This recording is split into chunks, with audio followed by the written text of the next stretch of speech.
आप सबका हार्दिक हार्दिक अभिनंदन है हमारे इस चैनल पर। तो आज हम लोग अपूर्ण अनुभव, जिसके लेखक तेत्सुको कुरियानागी और इसके अनुवाद करने वाले अनुवादक का नाम है पूर्वा यागिक कुशवाहा। तो चलिए उस लेखक के जीवन परिचय को देखा जाए। साथ ही साथ इस वीडियो में इस कहानी का सारांश को भी देखेंगे। तो अगर आप इस चैनल पर फर्स्ट टाइम आए हैं तो चैनल को अवश्य सब्सक्राइब कीजिएगा। साथ ही साथ बेल आइकन के बटन को प्रेस कर लीजिएगा ताकि आपके एग्ज़ाम से तथा आपके क्लास से संबंधित विभिन्न विषयों का जो वीडियो इस चैनल पर प्रोवाइड किया जाता है उसकी जानकारी आप तक सबसे पहले पहुंच सके। तो चलिए जीवन परिचय में देखते हैं। तेत्सुको कुरियानागी का जन्म जापान के नागिसाका में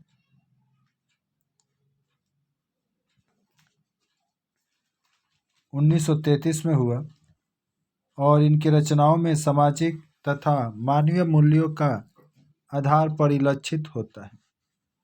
चलिए कहानी का सारांश देखा जाए जो सबसे महत्वपूर्ण है। तोतो चान के लिए एक बड़ा साहस करने का दिन आया जब उसने यासुनी चान को अपने पेड़ पर चढ़ाने का निमंत्रण दिया। तोमोए में प्रत्येक बालक बाग के एक एक पेड़ को अपने चढ़ने का पेड़ मानता था। कहाँ पर? तो तोमोए में सभी बच्चा एक एक पेड़ को अपना बनाया, इस पर मैं चढ़ूंगा, इस पर मैं। तो चांद का पेड़ बहुत बड़ा था, परंतु 6 फुट की ऊंचाई पर एक द्विशाखा थी और वहाँ झूले सी आरामदायक जगह भी थी। बच्चे अपने पेड़ को अपनी निजी संपत्ति समझते थे। तो चांद उस पर चढ़कर लोगों को दिखाती थी। यासुकी चान को पोलियो था, इसलिए वह पेड़ पर नहीं चढ़ पाता था। तो चान ने सभी से छिपकर उसे न्योता दिया। तो चान स्कूल पहुंची तो मैदान में उसे यासुकी चान मिल गया और यासुकी चान पैर घिसटता हुआ उसकी ओर बढ़ा और तो चान भी उत्तेजित था। उल्लास में दोनों हंसने लगे। तो चान उसे पेड़ की ओर ले गई, फिर चौकीदार के छप्पर से एक सीढ़ी घसीटती हुई लाई और उससे तने के सहारे लगाकर एक कुर्सी पर चढ़कर सीढ़ी के किनारे को पकड़ लिया। यासुकी चान पहली सीढ़ी पर बिना सहारे नहीं चढ़ पाया। छोटी और नाजुक सी तो चान उसे पीछे से धकियाने लगी कि किसी तरह से जो यासुकी चान है वह पेड़ पर चढ़ सके, पर सफल ना हो सके। यासुकी चान को पेड़ पर चढ़ने की और उसकी हार्दिक इच्छा थी। जो यासुकी चान को पेड़ पर चढ़ने की और उसकी हार्दिक इच्छा थी। यासुकी चान के मन में उत्साह था। फिर वह चौकीदार के छप्पर से एक तिरपाई लाई।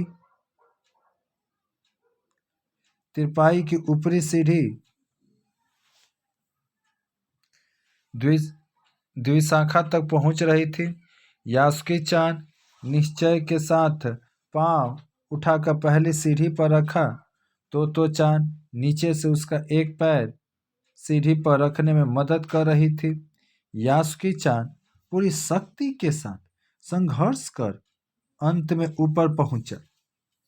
दोनों तो चान छलांग लगाकर द्विशाखा पर पहुंची, पर यासुकी चान सीढ़ी से पेड़ पर न आ सका। तो चान उसका हाथ पकड़कर बोला, तू लेट जाओ। कौन बोला? तो चान उसका हाथ पकड़कर बोला, तू लेट जाओ, मैं तुम्हें पेड़ पर खींचने की कोशिश करूंगा। वह अपने उन नन्हे हाथों से पूरी ताकत से यासुकी चान को पेड़ पर लगा खींचने लगी। काफी मेहनत के बाद दोनों आमने सामने पेड़ की द्विशाखा पर थे। तो चांद ने अपने पेड़ पर उसका स्वागत किया और उस दिन यास्की चांद ने अत्यंत प्रसन्न होकर दुनिया की एक नई झलक देखी। यानी पेड़ पर चढ़ गया यास्की चांद। थोड़ी बड़ी देर तक इधर उधर की बातें करते रहे। यास्की चांद ने कहा कि उसकी बहन अमेरिका में है और उसने बतलाया है कि टेलीफोन एक ऐसी वस्तु है जिसमें घर बैठे ही सुमो कुश्ती देख सकते हैं। तो चांद सोचने लगी कि छोटे डिब्बे से टेलीफोन में सुमो पहलवान कैसे समा सकता है। उस दिनों टेलीविज़न के बारे में कोई नहीं न जानता था। यास्की चांद के लिए पेड़ पर चढ़ने का यह पहला और अंतिम मौका था। दोनों अपनी सफलता पर बेहद ही खुश थे। कौन? तो यास्की चांद और तो चांद। यहाँ कुछ शब्दार्थ दिए गए हैं, जैसे शिविर मतलब डेरा छावनी, न्योता निमंत्रण, उदास निराश, निजी अपनी, शिष्टता व्यवहारिकता, चौकीदार पहरेदार, हताशा निराशा, द्विशाखा दो डालियों का मिलन केंद्र, शक्ति बल, हैरान आश्चर्य। तो इस वीडियो में इतना ही। फिर मिलते हैं किसी नए वीडियो में एक नए टॉपिक के साथ। तब तक के लिए जय हिंद, जय भारत, वंदे मातरम।